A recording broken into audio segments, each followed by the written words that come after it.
I need to tell you something. That was how it all began. I still remember the hesitation in her voice, the way her fingers fidgeted, her eyes darting away as if looking at me was too much to bear. And then, with her next breath, my entire world shattered. She had been seeing someone else. It wasn't an accident. It wasn't a fleeting mistake. It had been going on for months. I didn't yell. I didn't demand an explanation.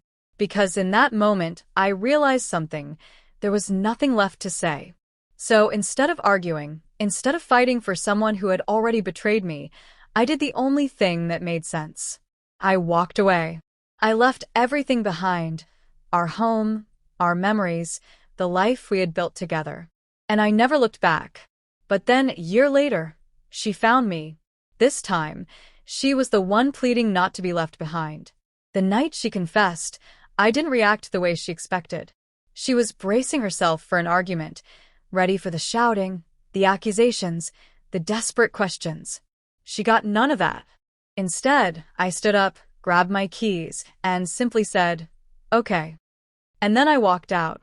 No begging. No attempts to fix what was already broken beyond repair. I left everything, our home, our wedding photos, our life together. I disappeared. For an entire year I was gone.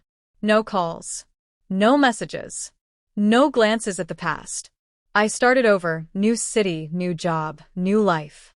I convinced myself she was nothing more than a closed chapter. But out of nowhere, she resurfaced. And this time, the regret in her eyes was undeniable.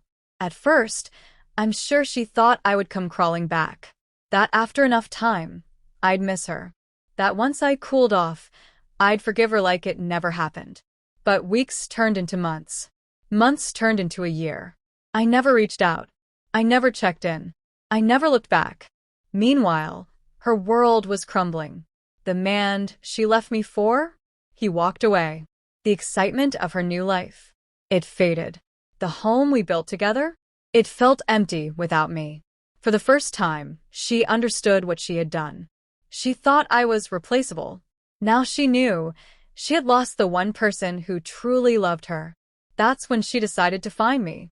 It started with a simple text. A number I didn't recognize. "We need to talk." I stared at the screen for a long moment, my chest tightening. I knew exactly who it was.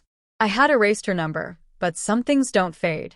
I could have ignored it, blocked it, moved on without a second thought. But curiosity won. So I replied with a single word. "Why?" A few minutes later, my phone buzzed again. "I just need to see you. Please." She didn't deserve a second of my time. She didn't deserve anything from me. But a part of me wanted to see it. The regret. The realization of what she had lost. Against my better judgment, I agreed. The cafe was quiet when I walked in. I spotted her immediately, sitting at a small table in the back, hands wrapped around a coffee she hadn't touched. She looked different. Not the confident, carefree woman who once told me she needed something new. Now, she looked drained. Hollow eyes.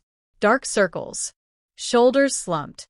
She looked like someone who had spent the last year drowning in regret. When she saw me, her lips parted slightly, like she was struggling to find the right words. I sat down across from her, waiting. She swallowed hard, then whispered, "You look good." I smirked. "I know." Her eyes flinched at my cold response. I needed to see you," she said hesitantly. "I've thought about you every single day." I leaned back, arms crossed. "Really? Because when I walked out that door, it sure didn't seem like you gave me a second thought."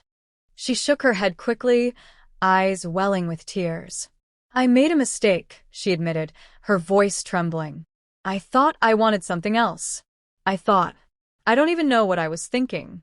But when you left, I realized I had thrown away the best thing in my life."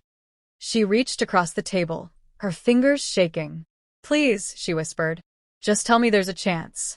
And for the first time I smiled, because I finally knew she was drowning in the regret she created. I let the silence stretch, let her sit there, waiting for my answer. Her eyes, once full of certainty, were now filled with desperation. She wanted me to say something anything that would undo the past. But I had nothing left to give. Finally, I leaned forward, resting my hands on the table. You wanted freedom, I said calmly. You got it.